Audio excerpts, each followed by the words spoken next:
साथियों, कल का एक सरकार का जो पत्र वायरल हो रहा है जिसमें कि क्लस्टर 2 का जो हमारी प्रधानमंत्री फसल बीमा योजना के तहत किसान अपनी फसल का बीमा करवाते हैं, बीमा प्रीमियम भरते हैं, उसकी जो खरीफ की फसल की डेट होती है 31 जुलाई होती है। 31 जुलाई को किसान के खाते से पूरे हरियाणा के बैंकों के जो उसकी लिमिट थी जिसमें KCC अकाउंट थे उसमें से उसका प्रीमियम कट गया था।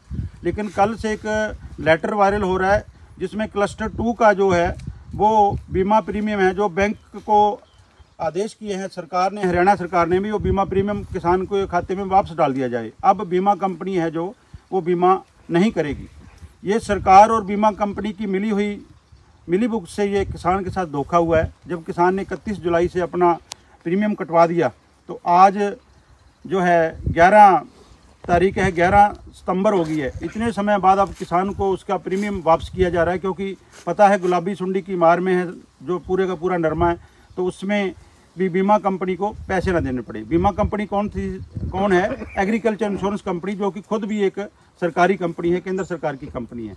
तो ये किसान के साथ धोखा हुआ है। लेकिन उसमें सभी किसान साथियों को बताना चाहते हैं भी ये जो कंपनी है ये हमारे हरियाणा में 3 क्लस्टरों में बांटा गया है। 22 जिलों को 3 क्लस्टरों में बांटा गया है। एक पहला क्लस्टर है जो उसका प्रीमियम जो गया है वो सही है, जो तीसरा क्लस्टर है वो उसका भी सही है।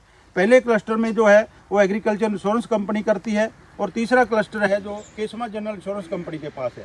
जो दूसरा क्लस्टर एग्रीकल्चर इंश्योरेंस कंपनी के पास था वो अपना बीमा करने से भाग गई है और सरकार से मिलकर किसानों को जो प्रीमियम दिया था उसको वापस कर रही है।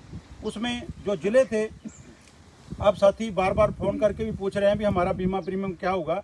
सिरसा में कोई दिक्कत नहीं है। इसमें जो जिले थे जो क्लस्टर के पैसे वापस आने हैं उसमें अम्बाला, हिसार, गुड़गांवा, जींद, करनाल, महेंद्रगढ़ और सोनीपत।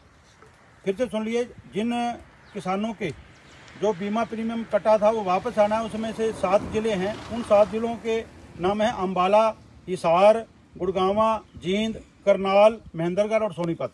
ये 7 जिलों के जो पैसे किसानों के काटे थे वो वापस उनके खातों में आ जाएंगे। उनका बीमा कंपनी वहाँ से भाग गई है। बीमा जो है करने में उसने असमर्थता जताई है। ये बिल्कुल सोची समझी साजिश के तहत किसानों के साथ धोखा किया गया है क्योंकि फसल का हालात बीमा कंपनी को पता चल गया, फसल अच्छी नहीं है, बीमा क्लेम देना पड़ेगा। तो ये एक सरकार की तरफ से और बीमा कंपनी की तरफ से किसानों को जो नया एक लूट का फरमान जारी किया है उसकी हम पुरजोर शब्दों में निंदा करते हैं और सरकार से अपील करते हैं भी उसको बीमा कंपनी को दोबारा से करके और जितना किसान का बीमा प्रीमियम कटा है उसका बीमा प्रीमियम क्लेम उसको मिलना चाहिए।